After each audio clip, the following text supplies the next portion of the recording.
And now you're live. Let me see. There we are. You are live now. It's alive. It's alive. Oh, technically, I'm alive. But you are live. I am live. You are Okay. live. No, Hello. people are watching you as we have our technical difficulties. I am Paul J. Bennett, Canadian fantasy author, and I'm here on my live stream. And we're going to talk a little bit today about how history remembers heroes and how that fits into my books. Before I get any further, though, I'd like to point out that if you're interested in my books or finding out more about my world, you can visit my website at pauljbennettauthor.com.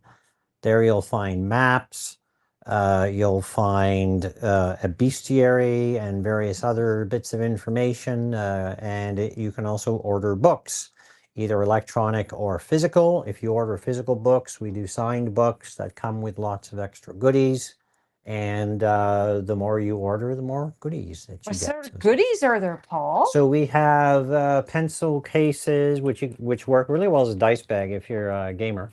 Pencils, Oh, was posters, zoom maps. This is one map that comes with Heir to the Crown, or the Heir to the Crown series. There's another map that comes with other series. Oh, look at 3D. It's 3D. 3D. There's an SCTV reference for everybody. Yeah. And we'll put you back in main screen. I think it was now. Count Floyd who did the 3D Joe Flaherty's character. Was it? All right. Yep, that's a very Canadian reference for you. Yeah. Well, we are Canadian. Yeah, we are, eh? We are, eh? Okay, for sure. All right. So the topic for today is how history remembers heroes. Why don't we give people a chance to join us? We've just started. Okay, sure. But why don't you tell people how long ago you started writing while we're waiting? All right. I like this because you always forget. Started writing 9 years ago. Oh, yes. And I started writing part-time. I tried writing before that, but that's when I got serious about writing and actually completed my first book.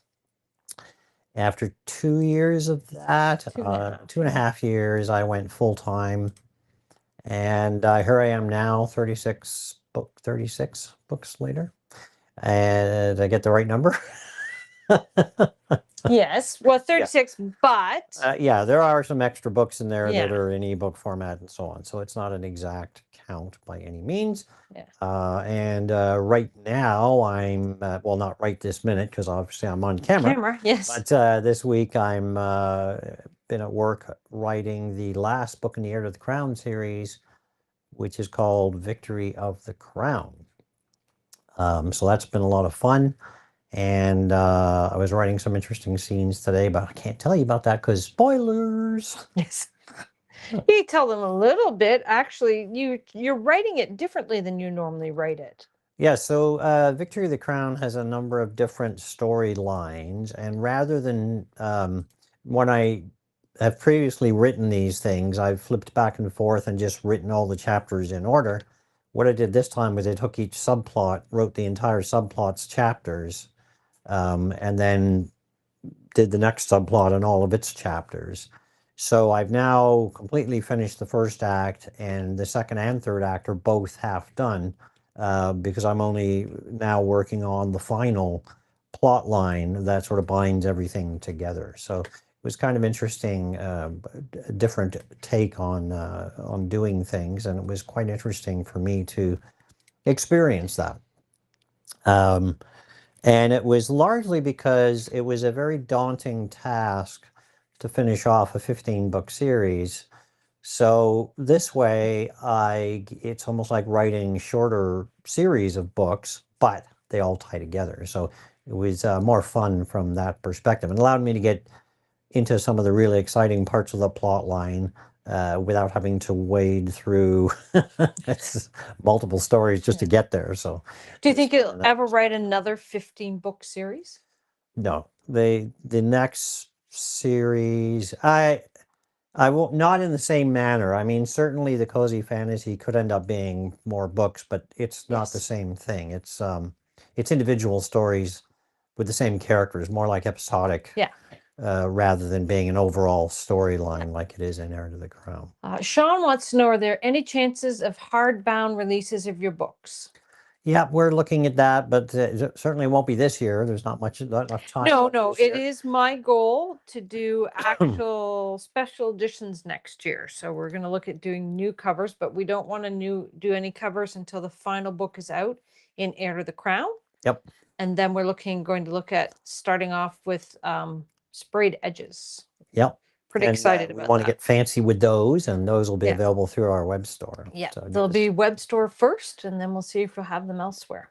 Yeah, so we're looking forward to that. It's kind of nice, going to book fairs and seeing books with those fancy covers and sprayed edges, and they're becoming more available as well for authors. Yes. Which is nice to see as well. It's quite surprising. Mm.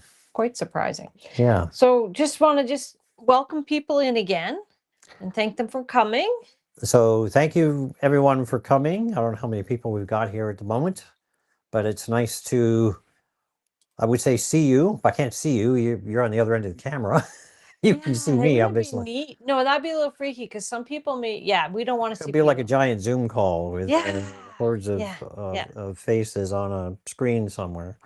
It would be a little weird, but it'd be neat to be able to engage with people verbally as well. So that would be fun. Sean wants you to know that's fantastic that you're going to finally do hardcover books.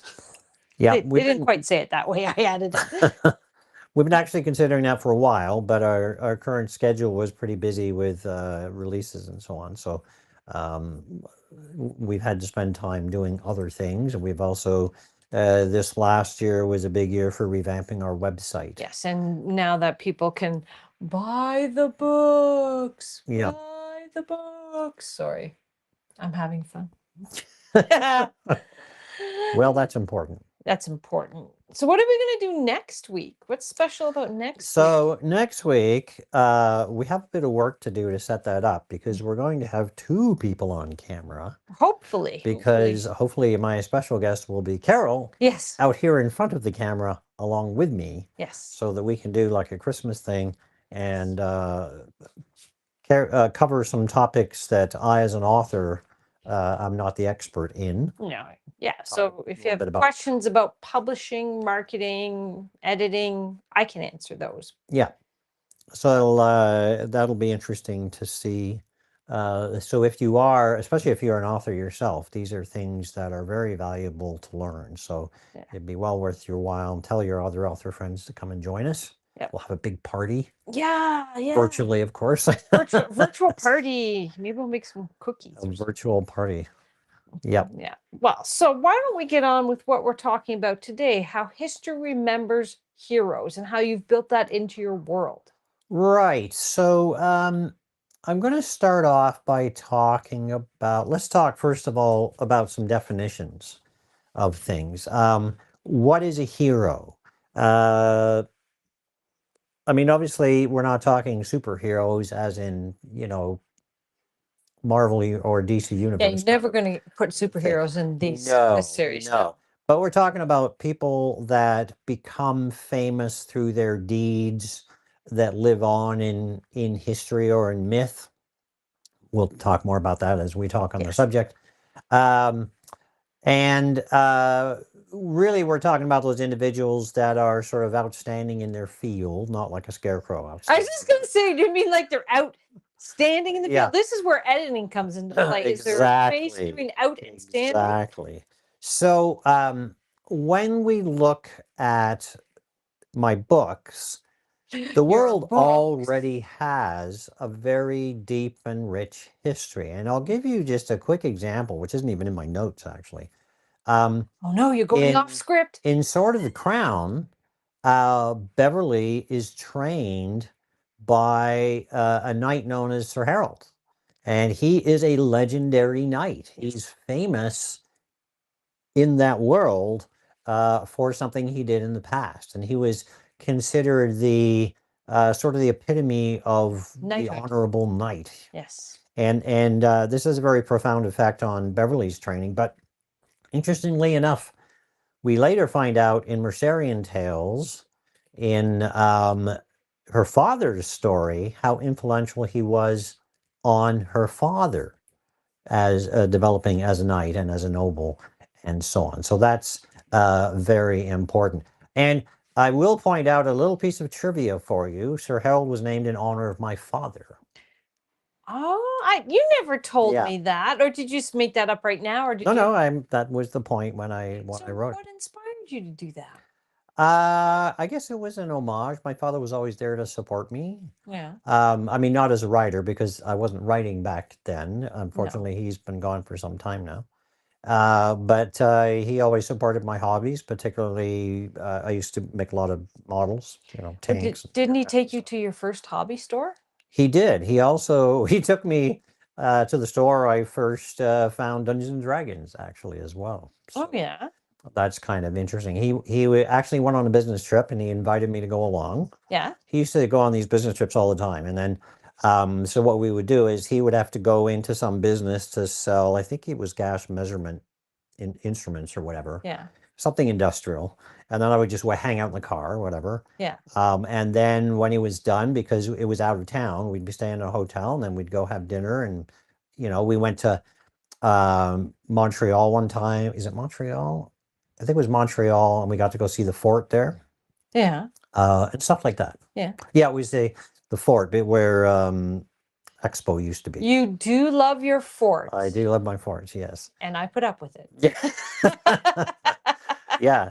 So anyway, Sir Harold is this sort of legendary figure, this mythic figure. Yeah. He's a hero. Yes. And everybody sees him as a hero. He literally saved the kingdom from a whirlwind invasion.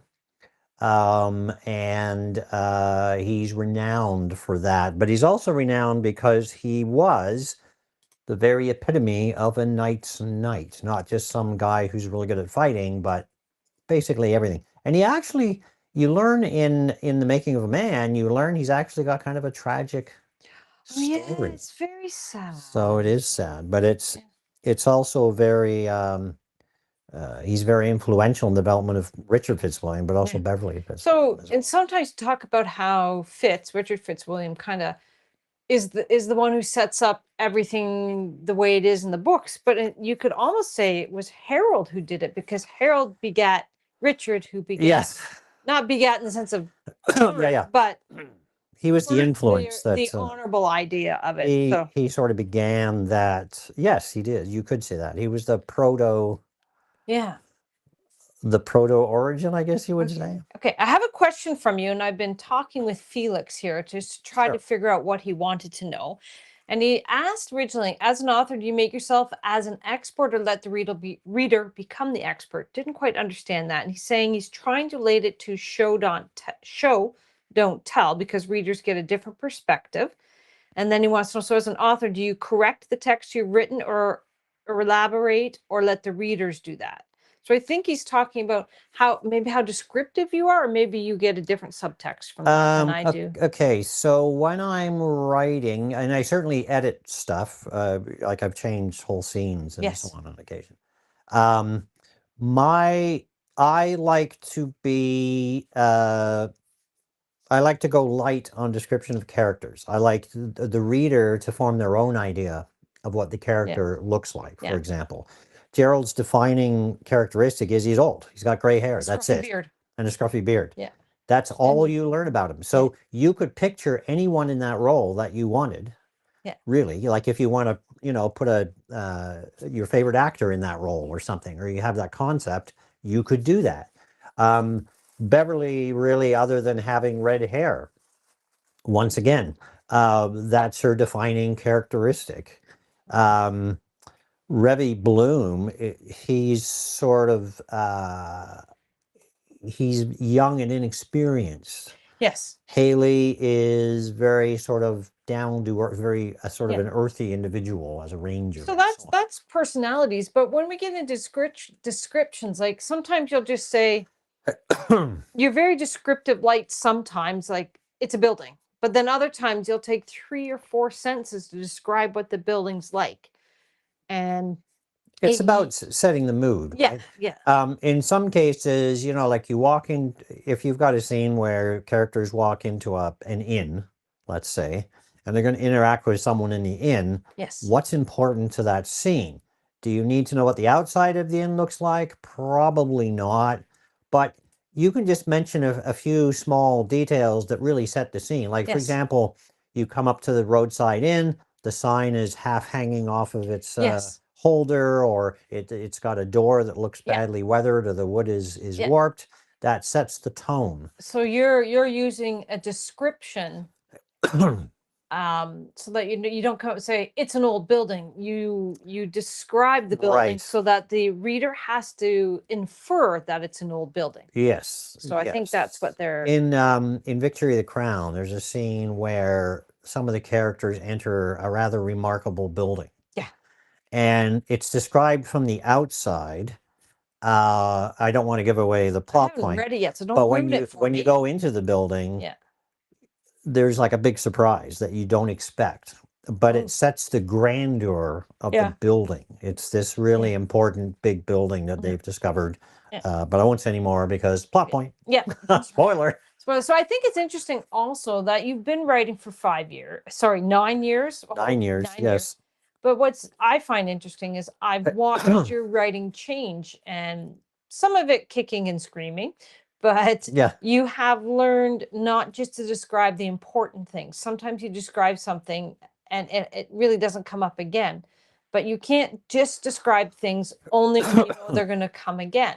That's true, yes. And But so, once again, it's all about the tone. yes, You can it's possible as an author to go overboard, yes, characters are traveling from town to town. You don't have to describe every bush and tree that you go past. You can get a general sense for what the road's like, for example.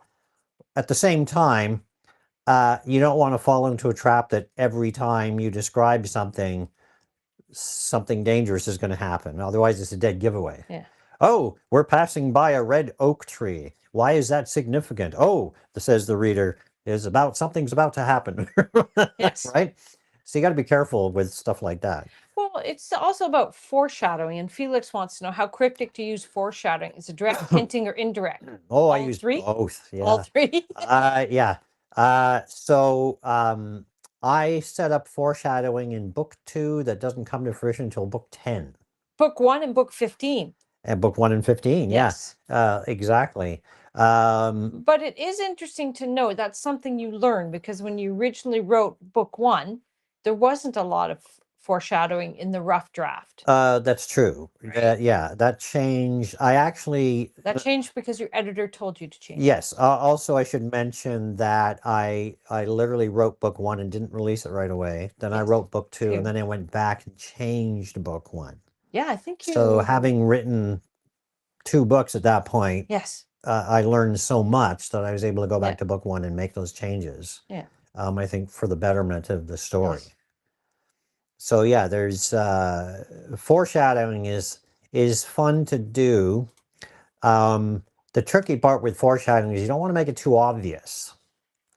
Yes. Right? And at the same time, you don't want it to be too cryptic. Otherwise, people just don't even get that it's foreshadowing at all. So that can prove very difficult. Yeah, and sometimes you really want, when you have a depth of books as many as yours, you want Easter eggs. You want something that nobody would ever know was foreshadowing. And then they read it in book 10 and they're like, I remember something. What book was that in? That is the Yep. gem of your writing, is there's so much depth and emotion, and the character growth from book to book, that when someone's reading it, we have a lot of your super fans who go back and look for that information because they've seen it somewhere. It's interesting actually, because in Victory of the Crown, I've written a couple of scenes where I've gone back and referenced some stuff from way, way back Yeah. earlier in the series. And it's not like I had that in the outline. It just came about because I'm writing a discussion between characters. Yeah. And it just comes up, to me, it came up in a natural way. And it just seemed like Yeah. a good opportunity to reference that, Yeah. because it is the last book in the series. So to kind of bring that Yeah. thing full circle was very, very handy. Yeah. So Riptide wants to know, how much time do you allot for world building? So I think you need to explain how old your world is, because you're not the typical author. Yeah, so the world itself of Eidenworth. It wasn't originally called Eidenworth, but it has its roots in a role-playing game that I developed. What did we figure out the other day? It was 12 years ago. So I think it's about 13 years ago, because I think Yeah. we played it for nearly 5 years, and you started writing Yes. about it in year 4. Yes, But but the it's world itself also is older than that. yes. So the world has its roots in two previous RPG campaigns that I ran, and elements of it go all the way back to my very first D&D campaign, which was, well, let's see, I was probably 15 when I did my first. What elements come from that? So some of the characters, Like what? Like what? Gellion the dwarf, No. Kirak the orc chieftain of the Black Axe, and the Black Axe tribe. Those all go back to my original D&D game. I don't Now, think I played that one, did no, I? no, that was way back when. So this was, I had already been playing D&D for a while, but it was just like doing dungeons and Yeah. stuff. And then this was kind of the first. I went to a hobby store. I got a blank hex sheet, which was hard to get in those days. You know, hand drew the maps, and then that was my very first D&D campaign. Yeah. And that's where I came up with the concept of like friendly orcs. Yeah. They changed quite a bit, you know, by the time I got to this series. Which series? This Heir to the Crown. the Heir to the Because Heir to the Crown Crown, I developed the orcs. Actually, the orcs were more developed, I think, in the Frozen Flame, to be honest. Yeah, the Frozen Flame, the first book in the Frozen Flame digs into the orcs. Yeah, and so the concept of friendly orcs was very old. The actual culture behind them developed. It took a much longer time to develop. Stella wants to know, what are you looking forward to writing next? So after Victory of the Crown, I'll be starting on my next cozy fantasy. Yeah. Which the series is called The Bucket List. The first book is A Drop in the Bucket. I can't remember the name of the second one off the top of my head because I got There's a hole in the bucket? No, Hole in the Bucket is like book 4. I might rearrange them because I kind of like that concept. But I've got like 7 different outlines. Yes. All done, and the first book's already written and being edited as we speak. So, yeah, I'll be doing one of those, and then I'll be moving on to the Duality of Magic, which is a new multi-book series. Not sure the total book count on that yet. It'll be somewhere between 6 to 8 books. Yeah. I don't tend to think in short series. No, you don't. You do have one series though that you do really want to write, but it is a trilogy. Yes, that is correct. Thick trilogy. It'll be a thick trilogy. Trilogy. Yeah, I don't know that I'll get to that for a while though. Yeah. Well, it's also interesting because Riptide was noticed that you said that some of your story elements are inspired by D&D, but I don't think that Riptide realizes that the Heir to the Crown series itself was inspired by a role-playing game that you created. That's correct. I created the actual role-playing game that I use, that these books were based on. Books right there. Interestingly enough, the role-playing game itself was first developed as a Napoleonic role-playing game of all things, where characters created kind of in the Richard Sharp mode. There were British officers and men serving in the Peninsular War from 1808 to 1815, or 1814. And that eventually evolved. A friend of ours said, why don't you put magic on this and make it fantasy? And I did, and then we haven't looked back since. It's evolved.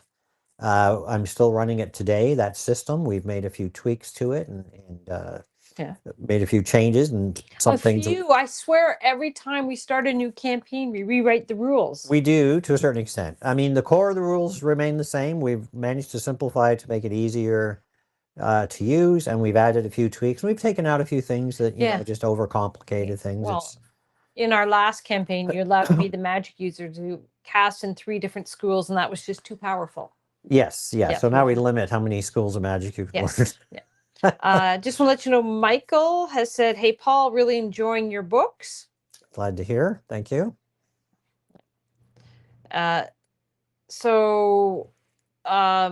ZCS Games is going to get us back on track. What are we doing here today? We're talking about heroes in Paul's books in real life. We are. So I think you're still on talking point one. Yeah, I actually. am. I am. So, one of the things that we have to look at is history in the context of what the people of the world of Iden Earth believe to be true. Like, I have a creation mythos. That is, this is, the gods created the world and this is how they did it. And, like who created the dwarves and why, and the elves and the orcs and whatever. But this is the story as the people of Idenworth know it. It's up to the reader to decide, is this the truth or is it not the truth? How much of it is myth? Um, you know, in a lot of ancient societies on our actual planet, uh, things like gods are there to help explain the universe and the world to people. It's particularly important when you have a civilization in its early phases that you give them guidance of some sort, and this is the concept that the people in Idenworth sort of believe in, that the gods are guiding them. But by the same token, they believe the gods don't directly interfere in mortal matters. Now, that's very different from, say, the Greek gods, because Greek gods are messing around with people all the time. So it's a very different sort of thing. Now, the thing to remember is that the vast majority of history in the world of Idenworth is passed on through an oral tradition, right? It's one person passing it on to the next generation. And you have to realize that, people embellish stories as they go. When you have storytellers that are passing on stories, things change, they get embellished, they grow with time. um, there's what is it, like a campfire game you can play where you sit in a circle and then you whisper in someone's ear, and then whatever you say is supposed to be passed around the circle, and by the time it comes back to you, it may be something completely different. And this is what happens when people pass down their history in that manner as well. So the history is not necessarily what happened, it's what they believe happened, and what later generations have interpreted. Because interpretation changes the way you view things as well. And you can look at something simple like, let's look at movies made these days compared to movies made in, say, the 50s, right? They have a very different flavor to them. Cultures change over time. Cultures will emphasize different aspects of their civilization over time, and this will tend to color their stories of the past. So this is an important thing to remember when you're looking at this. Now, legends will often start with some kind of truth. And now when we talk about legends, most people are familiar, at least conceptually at least, with, say, King Arthur and Robin Hood. I'll just pick those two just as a quick example. If you look at King Arthur, is there proof that there was an actual King Arthur? Well, you can make an argument there is or there isn't. Scholars even can't agree on this.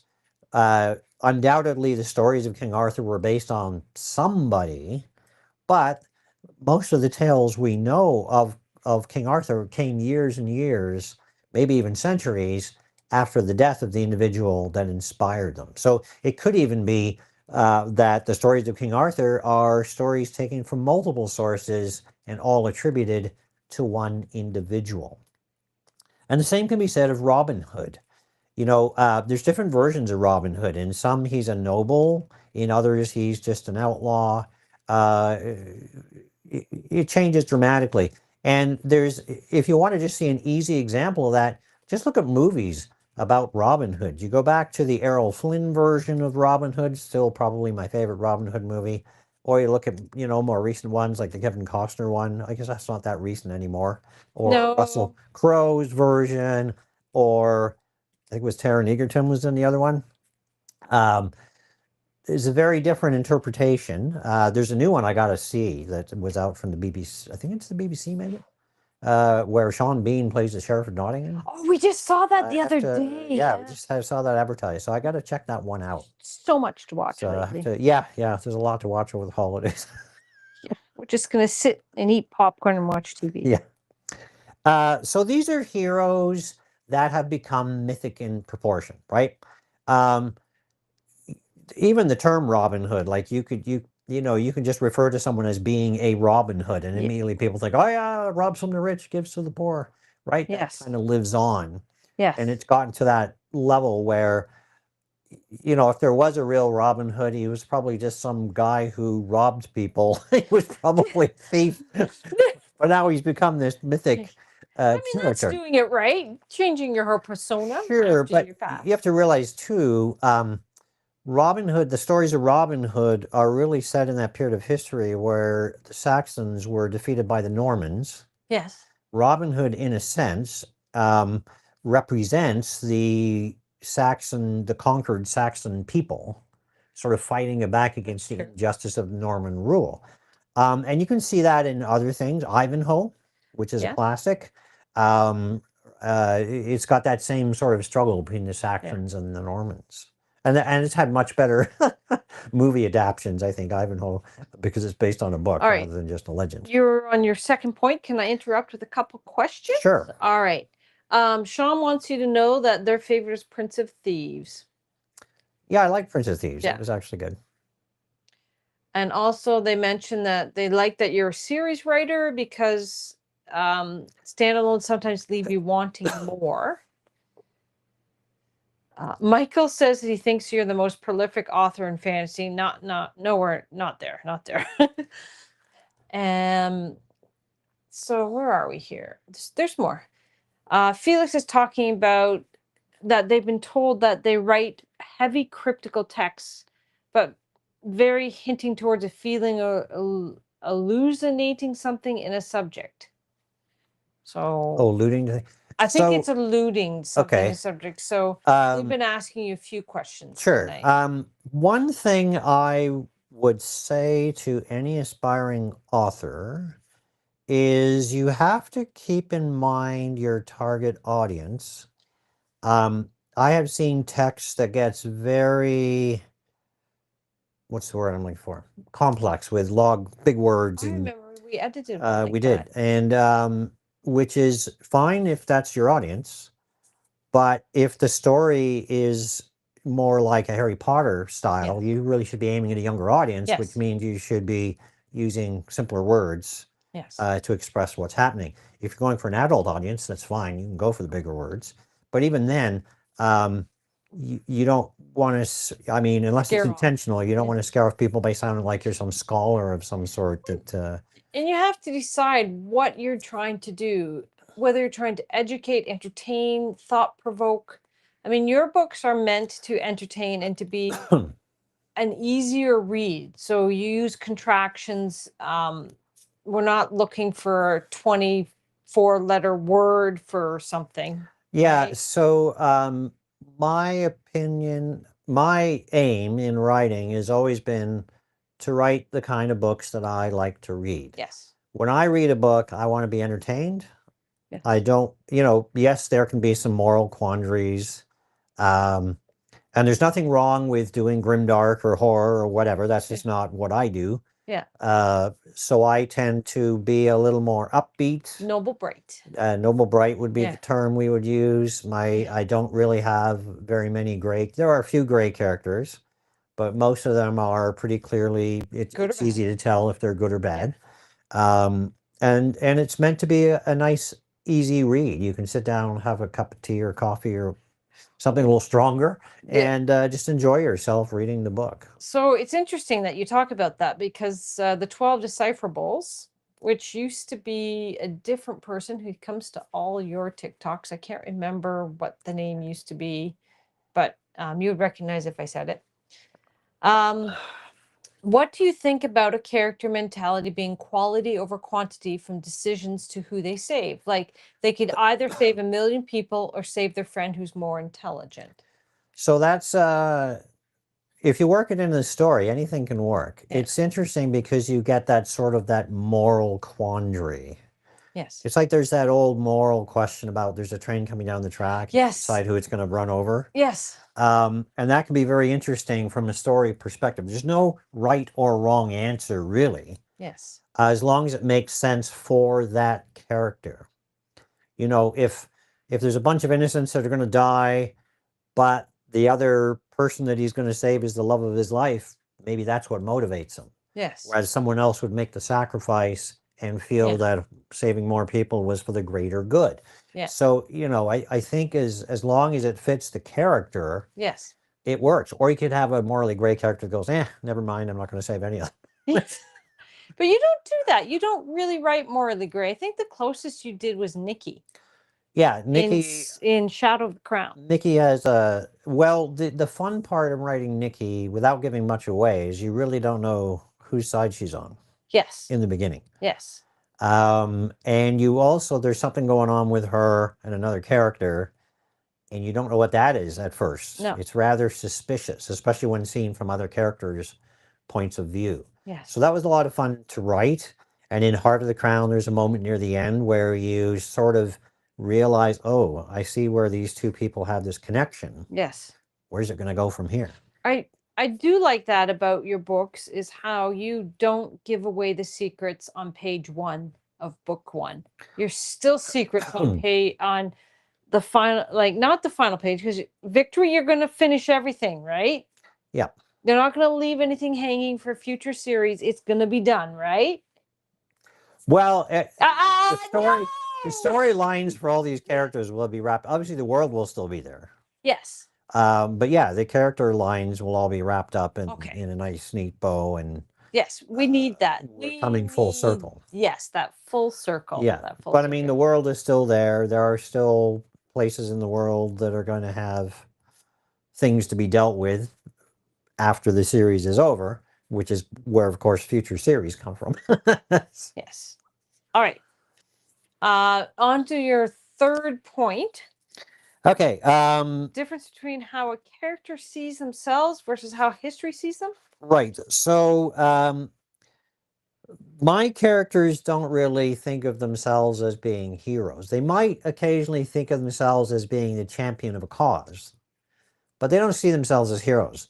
And this is especially true in the case of the main character, Gerald. Yes. He's just a guy doing his job. Yes. And trying to doing the right thing. Do the right thing. Doing the right thing. He doesn't do it for glory or honor. There's really none of that, which is funny because he ends up getting a lot of glory and honor, but he's not seeking it. Yes. He keeps his humility intact.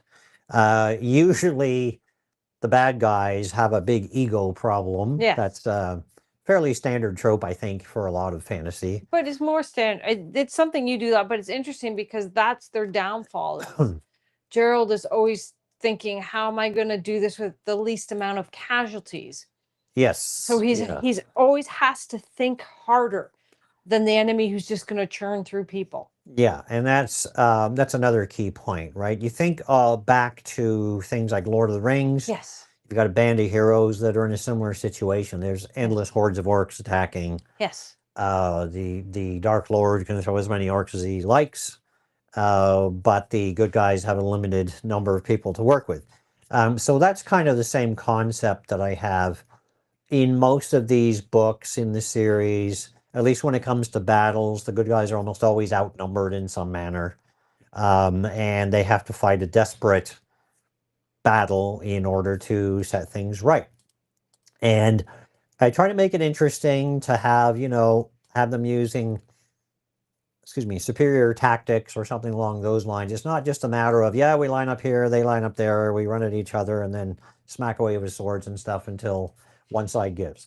That's not to say some battles aren't like that. Yes. But certainly the more major ones, there's a bit more to them. There's some finesse, which kind of shows off the character's ability to handle tactics and strategy and so on. So I wanted to talk a little bit about how rulers and kingdoms use stories to build power or rewrite the past. So now I was going to reference a real life individual. So you've probably heard of Richard III.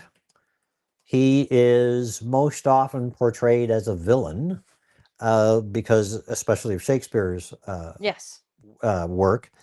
But Richard III was also on the losing side of the War of the Roses. So his entire line was sort of vilified by the kings that came afterwards. Yes. So there's a sort of an appreciation among academics nowadays that maybe what we knew about him isn't quite as accurate. You know, we say the victors write the history. Yes, they do. And that's an important concept as well. We see that in the later books in Heir to the Crown. You get inside the minds of the enemy, the Halvarian Empire. And the Halvarian Empire doesn't see themselves as evil, right? I mean, look at our own history. Germany in World War II didn't think of themselves as being the villains, right? No.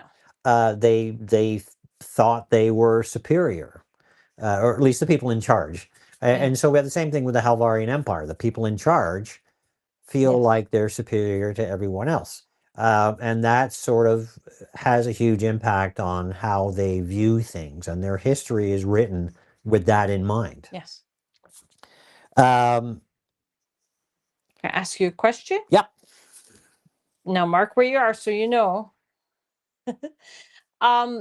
Felix is asking a question. Let me just get to it. I'm not sure I can understand this. Maybe you can. As an author who also reads, who's your thief of time of an author? Something that is far beyond their time. So maybe an author who wrote ahead of their time? I'm not sure. Can you? I don't know. I can say there's definitely influences on my writing. Okay, to do that. So I've read a lot of Edgar Rice Burroughs. He wrote Tarzan, John Carter of Mars. Yes. His stories, I would say, are very dated. Yes. But they get the whole hero concept down. Like John Carter's big thing is he never gives up, even though he's in a dungeon somewhere and chained to a wall. Yes. His whole concept is I'm alive, I've got a chance. Yes. As long as I'm breathing. That's right. As long as I'm breathing, I can do something. That's the hero. So that was a big influence, right? Yeah. I also like, of course, I've talked about this before, Richard Sharp by Bernard Cornwell. His character, he's sort of the underdog, which in a sense, Gerald is kind of an underdog, right? Or he's definitely an underdog. Begins an underdog. Yes. And he has to face these challenges that are way out of proportion in his mind to what he's capable of handling. But he ends up, of course, handling them because he has to. He doesn't really have much of a choice. And because he is so careful with the lives of his warriors, like he won't fight if he doesn't think he has a chance of winning. Yes, he does not throw. He would rather retreat, right? Yes. So his troops adore him. And there's precedent for this. There's all kinds of historical figures. Napoleon was a fine example, or the Duke of Wellington, right? His troops would, march to the end of the world for him. Or I guess Alexander the Great, if you wanted an older example. So these are leaders that would inspire people to amazing accomplishments. Basically, they have that sort of, I guess you'd call it charisma, to put it into game terms. Yeah. If we're talking like D&D or whatever. Other influences, obviously the lore of like Lord of the Rings was an influence. I always wanted, or Lord of the Rings, to me, it was always kind of interesting looking at things like the orcs. The only thing that really bothered me about the orcs was, okay, I don't mind them being evil, but they have to be created somehow. And he never really explained how were they created. Yes, they were twisted elves, but to get an army that size, he's got to breed them somehow. Yes. In the Peter Jackson movies, they're kind of grown from, I don't know, sacks, for lack of a better term. From what? Sacks. Sacks? So yeah, when Saruman is breeding the Uruk-hai, they pull them out of these kind of embryonic bags almost. Oh, sacks. Sacks. Yes, I thought you said sacks. Yeah. I was very confused. Yeah, I mean, I was in the rings. You know what I mean. In the Rings of Power, they show an orc baby, which probably makes a bit more sense. Yeah. But I always thought, you could, it would be interesting to sort of twist that story around and take a look from the orc side of things and explain their culture. Not that you get a really chance. Lord of the Rings is from that other side, obviously. So your view of orcs is going to be limited to what their experiences are. There's nothing wrong with that, but it does mean it's a rather limited view of them. It's interesting talking about your inspiration, because Stella is asking, what are your inspiration for fantasy writers? Fantasy. So fantasy writing, that's a tough one. Bernard Cornwell still did some fantasy. Bernard Cornwell did do some fantasy, but I was more influenced by historical fiction, to be honest. And Cameron show Jack White's books had a big influence, though once again historical fiction. Yes. Bernard Cornwell's what do they call them? The Last World or Last Kingdom series is what the TV series was called. Julian Stockwin, Dewey Lambert, Con Ilkildin. Dewey Lambden, yeah. Oh, and C.S. Forster. But once again, those are historical fiction. I think you have more historical fiction than you do. I do. Fantasy. Most of my fantasy are things like R.A. Salvatore. Got a lot of his books, actually. You do have a whole shelf of those. Oh, I have the Temeraire books that were really a lot of fun. Yes. You like those. So those are Catherine Kurtz. Catherine Kurtz, yes. The Darenai series. The Darenai series, the Pern books by Anne McCaffrey. Yeah. Yeah, you're right. The Broken Sword by Poul Anderson was a very early read that was very interesting. Yeah. It's sort of a take on, if I remember the story, it's a changeling. So an elf and a human are switched at birth. And the characters' names were Imric and Scaflock. Imric ended up being one of my characters. I was just going to say, you used that. I like that you name, thief. yes. You thief. That's an homage. Just the name, though. The character was very different. That's true, because in one of your games, somebody named that character Drizelian. Drizelian, which is like Driz the Warden. Yes. So, yeah, it's an homage of sorts. If people want to play that sort of character. I'm sure there's been more than one barbarian that's kind of like Conan. No. He's kind of the atypical barbarian when you think about it. So I think you're talking about how rulers and kingdoms use stories to build power or rewrite the past is where you were, yes? Yes. So I actually was going on to the next topic, which is there are events that take place in my books that you see from different sides. So in the Frozen Flame series, there's a very pivotal battle, which is called by the victors the Battle of the Standing Stones. Yes. The losing side, however, calls it the Battle of the Wilderness. And this is not unexpected, because in history, you often get battles that are known by two different names, depending on what side you're looking. So you would know that. I don't, because I don't own a single history book, whereas you own 200 or 300 and 3 on your Christmas list. So the losers of the battle, they have a much different opinion on the entire military campaign. They see it as sort of how could I put it? Do the losers even think they lost, or did they try to make it? Well, they know they know they lost, but to them it was a crusade. It was a holy crusade. Whereas to the victors, it was like, we're just protecting our homelands, trying to keep our people safe, and it's an area of wilderness that you really have no business being in. So it's very interesting to see that sort of dichotomy, and this comes up later. In actually Victory of the Crown, it comes up, or rather, sorry, Savior of the Crown. Yes. Because you get people meeting that have heard of this battle from different sides. And so it's almost like a swapping of notes going, well, that's not the way we see it, and so on. So once again, that's a case of different people having different interpretations. I often think you could go someplace, maybe to a party or to an event with a group of people. Everyone comes back with different memories. Some things will stick out, but the things that people recall about a particular event can differ dramatically. It's like the Whisper game. Yeah, I mentioned that one earlier. Just take a moment to introduce yourself to your TikTok followers, just and apologize. TikTok has been jumping in and out tonight. Okay, so if you're joining us on TikTok, or regardless of where you're joining us from, my name is Paul J. Bennett. I'm a Canadian fantasy author, And you can learn more about me and my books and my world by going to pauljbennettauthor.com, and you can order books.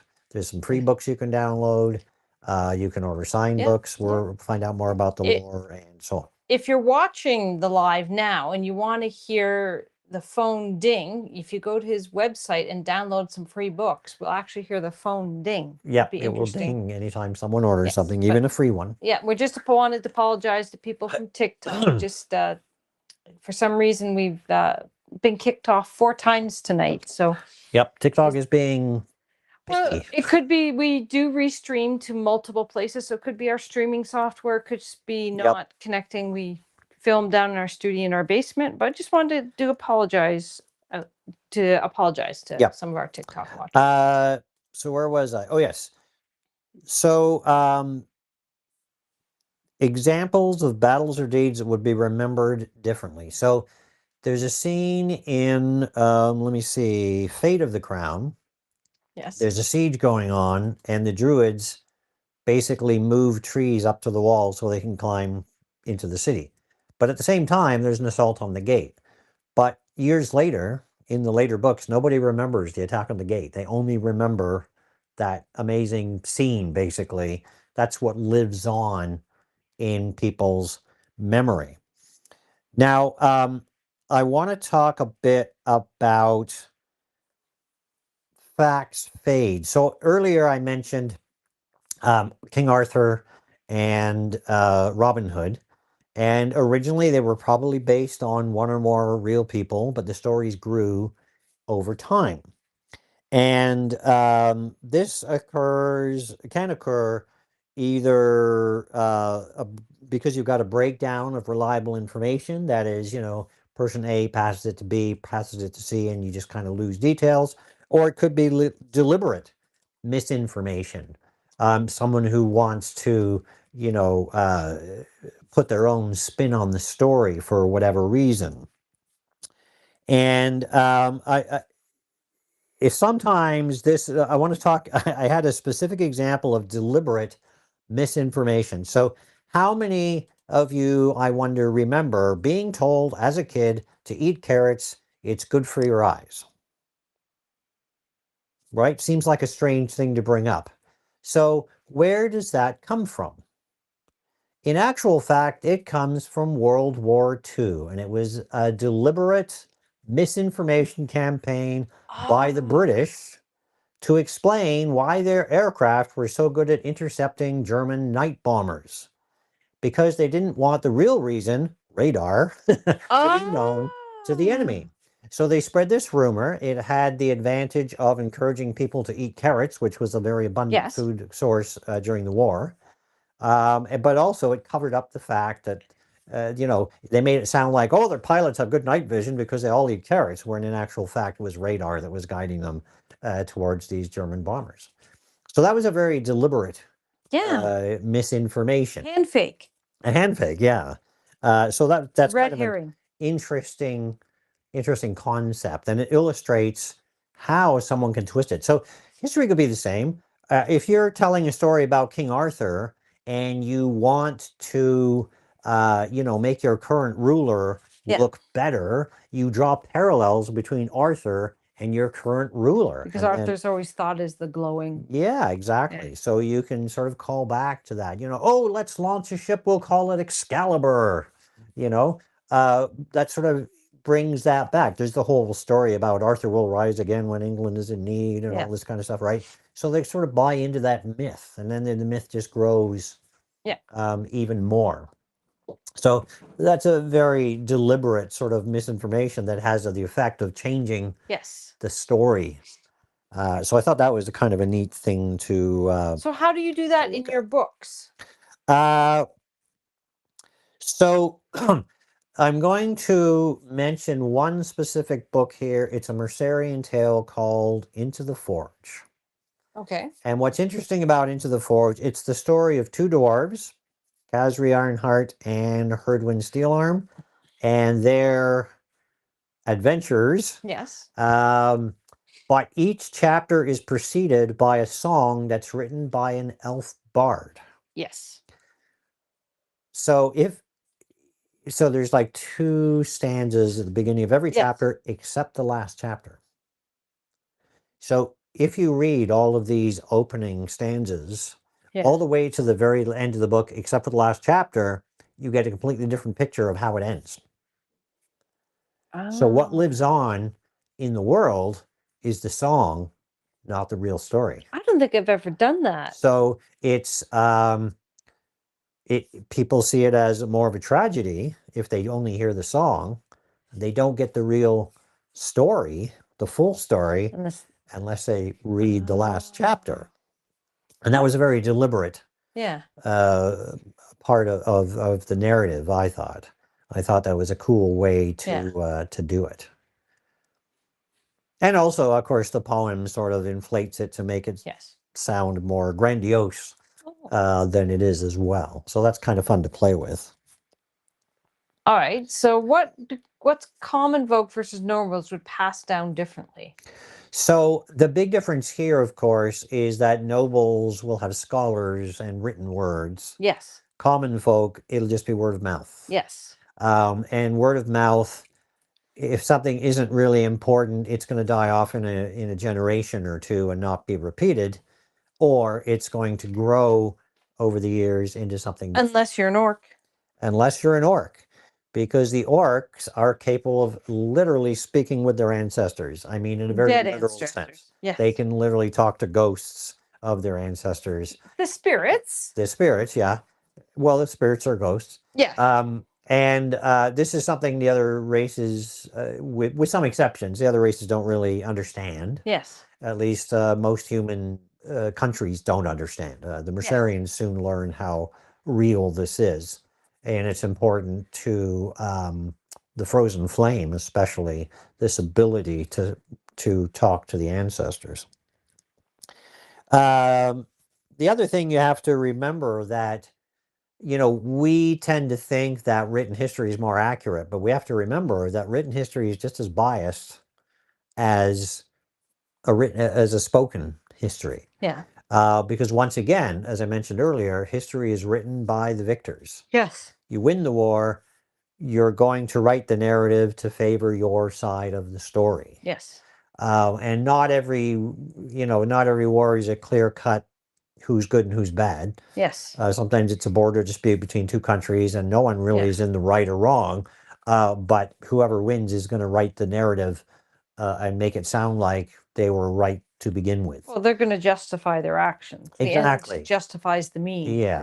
And the justification becomes their version of that history. And as a result, you get different countries with different versions of what history was like.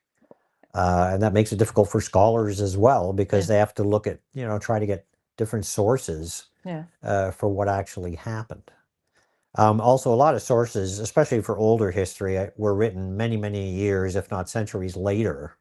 So they can be large numbers of inaccuracies. There's many, a good example, you take a look at any painting depicting events of the Bible. Many of them were done in like the 1400s. So they depict ancient Romans wearing clothing from the 1400s, for example, because they didn't really know how Romans dressed, right? Or at least the artists didn't. Makes sense. So you get this a lot. We tend to try to be a little more historically accurate, I think, nowadays, because we have, an ease of getting information. And we take that for granted. Yeah. But, before the internet, if you didn't have a book at the library, you were stuck. Well, I have a couple questions for you. Sure. We got some people back from TikTok. Harleen wants to know, what do you think about illustrations in a fantasy novel? Talking about like a character sheet. They draw their own characters, but they're afraid this will break the imagination of the reader. I don't know. like them. I like them. I think they're cool.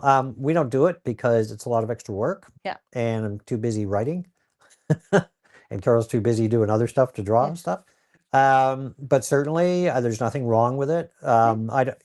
Depends on if you just want to put 1 or 2 in the front. Some people might have a different picture at the beginning of each chapter. Yeah, I've seen that. There's lots of different ways you can do it. I think it's kind of like an added value. Yes. And people can take it or leave Yeah. it, you know. I would do it more in a hardcover or a paperback, less in an ebook. Yeah, I think Yes. ebooks especially, because you can't, ebooks, it's difficult to flip back and forth. Well, also as an author, there's a delivery fee if you sell your book on Amazon. So every picture costs you cents. Yes, because it takes up kilobytes and Yes, yeah, the it's not size of the free. file. So Yeah. yeah, so that'd be Yeah. that. Adam wants to know, how do you overcome writer's block? So if I have writer's block, um, I don't know that I have writer's block in the traditional sense, because if I can't write prose, I'll work on an outline or an Yeah. idea. Well, you experienced a bit of writer's block 3 times, like serious writer's block, and it was each with the final book of your series. Yes. So in toughest. that sense, yeah, I was still doing work, but no, I had to sort of step away Yes. and work on something else, and then sort of come back to it and have time to sort of percolate ideas. The last book in this series is always the toughest. Yeah. Because you want to wrap stuff up, but at the same time, like when I did the Frozen Flame, I got a few complaints because some things weren't wrapped up, but that was intentional because it's literally setting up another series. And that would be why earlier I asked you, are you going to end Heir to the Crown and not set it up for another series? Yeah, Heir to the I want Crown it. is ending. Yes, I I want it. do not have another Yes. storyline set Yes. for that kingdom, so that will be wrapping up. So what would you say to someone, maybe they're on their first book and they've started writing it and they like 1/3 of the way through, and then they just don't know what to write because you've gone through this? Right. So my personal way of getting around that is outlining. No, but before you outline, like you actually hit this and stopped writing, and I you did did a this couple times actually. couple, So I think it was 6. I was writing a science fiction story, and I think I got about 17 chapters in, and then I just Yeah. didn't know where to take it. You got a couple fantasy books, you got 4 or Yep. 5 chapters in. We still have them. We found one of them the other day. Yep. So yeah, for me, every author is different. They've got a different way of doing things. For me, it was outlining. If I have the outline and I know where the story's going, Yeah. you know, some author, like I write pretty detailed outlines. I was looking Yeah. actually just today at my outline for Victor. I think it's 54 pages. No, I saw you looking at that today So because you just finished reading Act 1. yeah. So it's a pretty long outline, but it's got more details because I have so many things I have Yeah. to kind of wrap up. Some authors go for a lighter outline, and then you can just sort of nudge the story in Yeah. that general direction. But yeah, I know people that write by the seat of their pants and make it up as they go along completely. Yeah. I can't do that. You just Yeah. have to find what works for you. But I would say, if you do any kind of outlining Yes. and you find yourself where you don't know where to take the story, play with outlining. Do a sort of a what if, just in point form. Like, what if we do this and we go this way? What can I do with it? Yeah. You know, or what if I go this different direction? What can I do with that? Yeah. And you may find you get 3 or 4 different choices, and then one of them just seems like the Yeah. obvious choice. Huh. Just want to let you know, remember I said the 12 decipherables used to be cheese Narcan. Do you remember that person from previous? I do, yeah. Yes. And so they're an inspiring author. And also Felix is an inspiring author as well. Sean wants to know, do you believe cover art can make it or break it for a book and or author, especially if they are new? I think cover art's going to be important for getting eyes on your book. Yeah. Having said that, if you're a brand new author, you're probably not going to be in a bookstore. Yes. So it's going to be online, Yeah. right? And people are going to be flipping through books, searching for things. You want something that pops. Yeah. Now, a lot of authors, for good reason, will emulate other authors' covers. Yeah. If you look at something like A Court of Thorn and Roses, that sort of style became massive. There's Yes. all kinds of names. books that were similar. Yeah. I'm not saying there's anything wrong with that, because, of course, if you're attracted to the cover for A Court of Thorns and Roses, those other covers are probably going to look appealing to you. Yeah. Yeah.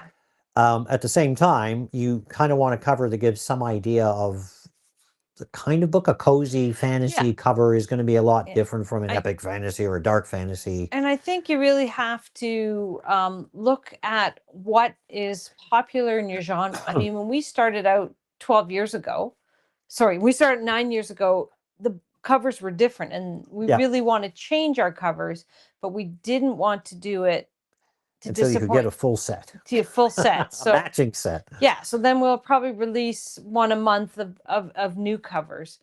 But it's tough because, I mean, that first cover still grabs people because it's unique. Yes, the first cover, and you can see this on.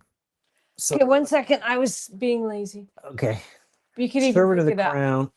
Yeah, I don't want to pick it up without knocking over the box. There you go. So, Servant of the Crown. Whoops. You put this on a bookshelf, it sticks out. Yeah. And especially on like electronic, because the green pops when it's on a monitor. Yes, it really does. Way more than it does just by looking at it. Yeah. And so if you see a line of books and you got this bright green thing sort of poking out at you, it's really effective at doing what it needs and to that's to us the first book in each series is the most important. Yes. Oh, I'm knocking stuff flying everywhere. Why don't you just leave it? Well, I had to pick up my tablet. Oh, okay. So let's put that back there. Okay. You have a new fan from Sjoko Ajka. I think that's how I say it. That's a hard one to say. Okay. SJIKOAJKA. I think I did it. Okay. Felix and the Decipherables are talking about being aspiring authors. So that's pretty cool. I think I have some more questions here. Excuse me. Harleen wants to know, when you discover plot holes, how do you resist the feeling that everything, and we just lost it again. Just lost what? TikTok? TikTok again. That's the 4th time. I don't know. Well, we'll wait on that question until TikTok comes back. Well, yeah, we'll try. Yeah. TikTok takes a lot. So the well, I don't really want to address it until TikTok comes back now, because that's not fair. Yeah, well, they've been bumped off. They may not find you again. I think it's like the 5th time. Yeah, it's unfortunate. So we're actually running out of time. If you wanted, was there anything? I think you're on how a character's worst moment can be forgotten or turned into legend. Yeah, and actually, I was going to mention a military disaster that has become epic in scope, and that is the Charge of the Light Brigade, a monumental blunder that became famous because of a poem. Cannons to the left of me, cannons to the right of me. I had to memorize that in grade 6. Into the Valley of Death Road, the 600. Yeah. So that's a really good example. Like, people will know that poem, but not know the story of the battle. Yes. And strangely enough, the Charge of the Light Brigade was the disaster, but the Heavy Brigade, which is different cavalry, did a really good job. So people don't remember that, though. All they remember is that one blunder at the Battle of Balaclava. Battle of Balaclava. I think I got the right battle there. Well, I can't check my phone because the Crimean War. Yeah. Yeah. So yeah. So how characters worst moment can be? Does that happen with any of your books? So in a sense, yes. So we've got a sort of very early in Heir to the Crown, you learn that there was a war between the orcs and the elves thousands of years ago. A very destructive war, one that basically drove the orcs from all of their cities, destroyed their cities, forced them to become a sort of a wandering people. But you learn that later on, it was destructive to both sides. I won't go into the details of how or why, but you find a very different sort of take on it, which is delved into more in Power Ascending. It's kind of one of those stories that crosses over the series, actually. It is addressed in Savior of the Crown as well, but it's a tragic tale for both sides. Yeah. And that war also is a very important aspect of the Frozen Flame in the later books as well. Oh, that's true. Yeah. In the final book in what are we, Maelstrom? Cataclysm. Just say hi to TikTok people. They're back on. Hi, TikTok is back. But I haven't got the one person, Harleen, has not come back. Okay, So so I will keep my eye out to see if Harleen comes back so that Okay. you can answer that question. But not. that's unfortunate. Yeah, someone was asking if you're going to do more audiobooks, and I just let them know we want to, but they are very pricey to produce. Yes, unfortunately, that is the case. You want to put out, we want to put out a quality product. Yeah. And that means we don't want to go inexpensive. Yeah, we want it. We don't, and I'm not going to do them myself. I'm not a recording voice. You know, I can read excerpts. I'm not an audiobook, and we don't have a studio that's really equipped for doing audio. You don't have the time. Or the time. I'm too busy writing. Felix just wants to know that they might send you a letter. I let them know where to send it to, and that they're so glad that they joined this stream. Well, I'm glad you're here too. It's always nice to connect with other authors, whether they're new or established. Yeah. It's also fun. I would encourage potential writers to, when they have a chance to get out and meet authors, to do it. There's book fairs. Yeah. Sometimes even just craft fairs. There'll be Yeah. someone selling books, and It's interesting that you say that because it wasn't something that we did. We only started doing that 6 months ago. yeah, we did in the past. We've done some book signings. Yeah, they weren't quite the same. Yeah, they're not quite the same. So yeah, we did some book fairs. Yeah. And it was great talking to other authors as well Yes. as connecting with potential readers. Yeah, and we're actually looking at doing one every month or two. So if you have one in the area, Yeah, we're looking for ones in southwestern Ontario, up as far as maybe Toronto. Toronto's a bit of a stretch. we'd have to stay overnight. We'd have to stay overnight. One of our fans, who's usually on here, David S, says, "Good to see us again." He joined us, but Oh, good to hear you. yeah, Harlan hasn't come back yet, as far as I can tell. I think we lost them.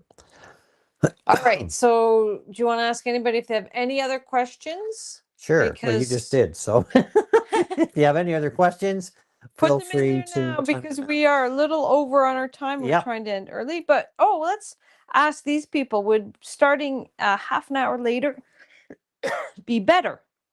Yes, we're considering 7:30 is a bit of a tough start for us because we have to rush dinner and so on. So we were thinking of going in future from 8 till 9 instead of 7:30 to 8:30. And we've noticed that the traffic tends to pick up around 8 on social media.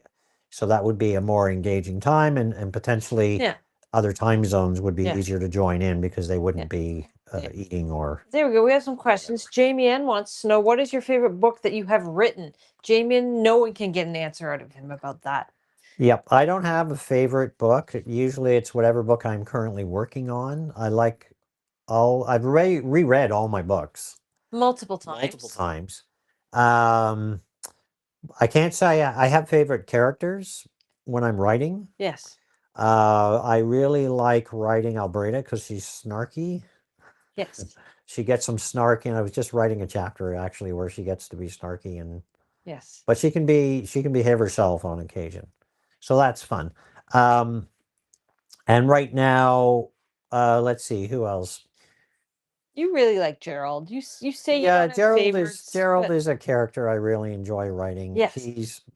He's I guess the most like me. He is. Beverly is a fun character as well, because she kind of defies expectations. Does she defy gravity? She doesn't defy gravity. No. No. We're not You just need to let it go. Yeah. Xavier wants to know, they read your first book last year. It was amazing. And they want to know, what is your favorite fantasy trope and character archetype?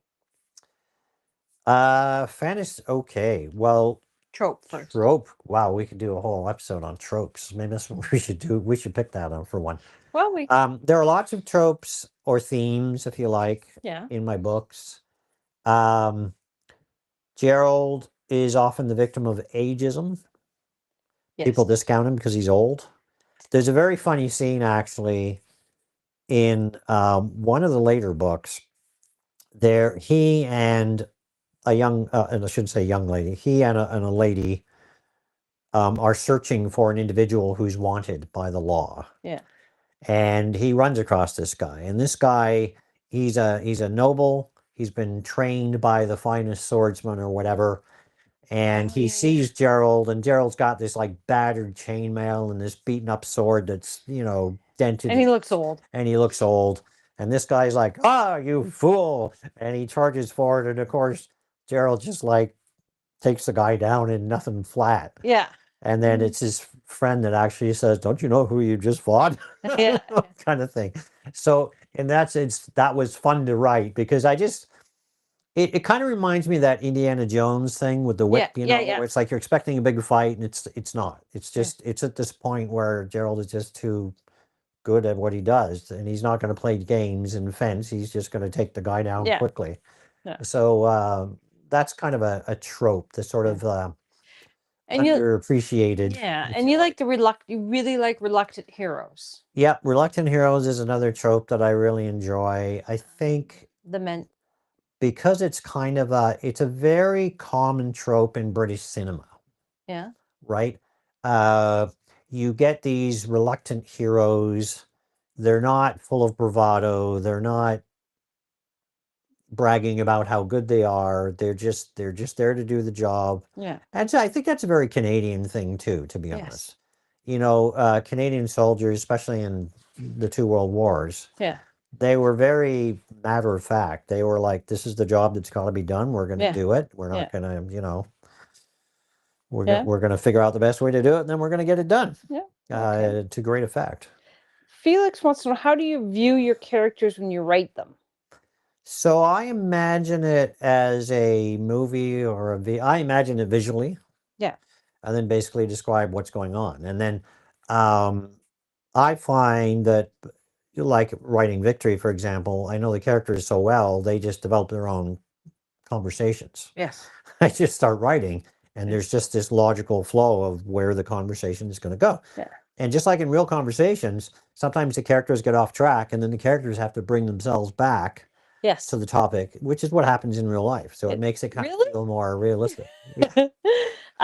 He says getting off track again. I know, no. Chase wants to know, what are your favorite type of scenes or chapters to write? I don't know. Let's see. I enjoy putting different spins on battles, but I don't do them very often. Yeah. I do enjoy things where you get a chance to sort of see a little bit of the humor of everyday life. I was just going to say dad jokes. Oh, yeah, dad jokes. Or that really burns my bacon. Your cozy fantasy is full of dad jokes. Yeah, it's the cozy fantasy is a fun one because you've got a goblin who doesn't understand expressions. Yes. So when someone says like someone was fired, yeah, she's like, "What? They were set fired? They were burned? Why would you do that?" So it was a lot of fun to play with that type of thing. Yes. I actually caught a few places where you used idioms and it's like, nope, she wouldn't know what that is. And, oh, another opportunity to make people laugh. Yeah, it is. You got to, laugh out loud. It makes it a little bit harder to write those. Like so elves don't use contractions, for example, or orcs either, to be honest. Yeah. Goblins do. Yes. But they have to use words they would know. Well, that's the tricky part in writing that. They're a simpler culture. Yeah. Humans use contractions. I think having them speak with contractions is a more modern way of speaking. Yeah. But it's easier for the reader. It is. It doesn't feel stilted. Yeah. And I think that's why I enjoy it. It's funny, when I'm writing elves, I'm almost picturing them like Mr. Spock. You know what I mean? Like they sound like Vulcans because they do not use contractions at all. Yes. So it does, but it gives them a very distinctive style. Okay. Well, on that, Jamie wants to know, what is your favorite thing about writing books? My favorite thing is, I don't really know. There are so many things I like about writing, and it's very satisfying to hear from people who have liked the stories, and I hear from people all the time that say they enjoy the stories and they like, we get stuff back from our editor, and she'll say like, "I like this part. This part's funny." Or whatever, and that's very nice to see. It's also nice when people pick up on some of the more subtle stuff. Yes. Because there's some stuff I'm sure just goes over the head of people, But if you're into the minutiae of the world, Yeah. some of this little stuff has meaning. So you say minutiae, I say minutia. Yeah, I guess you can pronounce it either way. Yeah, I just find that interesting. Jay Miller wanted just wants to say you're an inspiration to a lot of people. That you're the reason they want to start writing. I'm glad to offer that. I like to encourage other people to read. You know, this is not a competitive No, to game. write. Encourage other people to Or write. sorry, to write. That's what Yeah. I meant to say, I actually. know, live Need an editing. editor. My editor had to correct me there. Yeah, to me, it's like a giant cooperative environment. You know, I get together with another author, Eric Tusock, Yeah. or Tuxock. He's got another Tuxock. way of pronouncing it that's the European way that I Yeah. can't even attempt to pronounce. But it's fun just to get together and discuss, you know, plot points and Yeah. ideas. And he'll run ideas past me that he's got for his book, and I'll mention some things that I'm working on. So it's kind of nice to have that sharing of things with other authors. And it's not really competitive. It should never be It's competitive. cooperative. Yeah. Felix wants you to know that they write actually by words first, and they establish the characters out of the words they've chosen. So hearing that someone does it visually is new to them. Oh, interesting. And they use a very specific word, and they find synonyms, and they create actions for the characters like a brainstorm. So they do it quite differently. Yeah, that's really interesting, actually. All right, go ahead. Yeah. Just gonna say it is way past your bedtime. Well, not my bedtime, but my live streaming time. Yes, your live streaming time, and we want to thank again. Yep. Thank you for everyone for coming and joining us this evening on our live stream. Or if you're watching this as a previously recorded video, thanks for watching. Thanks for watching. And what's the first book you ever wrote? And the first book I ever wrote was Servant of the Crown, which you can get through our website at pauljbennettauthor.com. We have signed copies. We have just the books if you want. We have ebooks. Yeah. We even have some freebies that you can download, ebooks, that is. And what's next week going to be all about? Next week we have Carol joining us. That's me. For a special edition. And we'll be taking questions and talking about marketing, editing, whatever, basically. And still lots of questions about the books too. It's not just for authors. It's an open question. We'll come up with some things to talk about, but it might also be kind of how we work together, because we do work together every single day. Yep.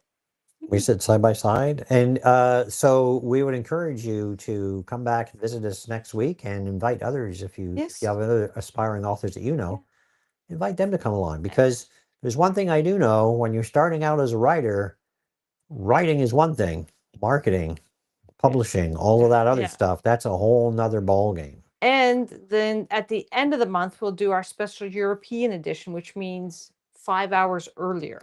Right. So that's easier for us because it's in the middle of the afternoon. We have and we're on vacation, so we'll be on vacation. Maybe we'll do it in our jammies. Sean just wants to say thank you so much for connecting with us, the fans. They thoroughly enjoyed this. Jamie says good night, and Felix says you're sweet for all the information. And then Jose just got on there and then wants to know quickly what's the best tip for discipline in writing. Sorry, Jose, he's a big fan from Mexico, so we will let him. Okay. So one thing in terms of discipline, I don't know what your current situation is. If you're working, what you want to do is find the time of day that you're most productive. Maybe and I don't know what your home situation is, whether you've got kids or whatever. Maybe that means you get up first thing in the morning, and while you're having your morning coffee or whatever, you jot down notes, ideas, or maybe it's in the evening. Different people will have their own habits, but getting into a regular habit is probably one of the things you want to try to do. Maybe it's on weekends, right? That you always set aside maybe 1 hour on the weekends. It doesn't have to be a lot of time, but it's got to be a time that you are productive. And it might take a bit of experimenting to find out when you're most productive as well. I'm most productive between 10 and 12 in the morning. You are. You can write 2,500 words in like an hour and a half, 2 hours. Yeah. And then And then the afternoon gets there and I get maybe 500 words. yeah, but sometimes I think the most you've ever written is 8,000. In a day, yeah. Yeah. I'm a fast typist though. Yeah, So yeah. don't let that Yeah. scare you off. One of our super fans, Dave, wants to know who's going to be the mystery hand because it's my mystery hand that comes in. That will be Carol.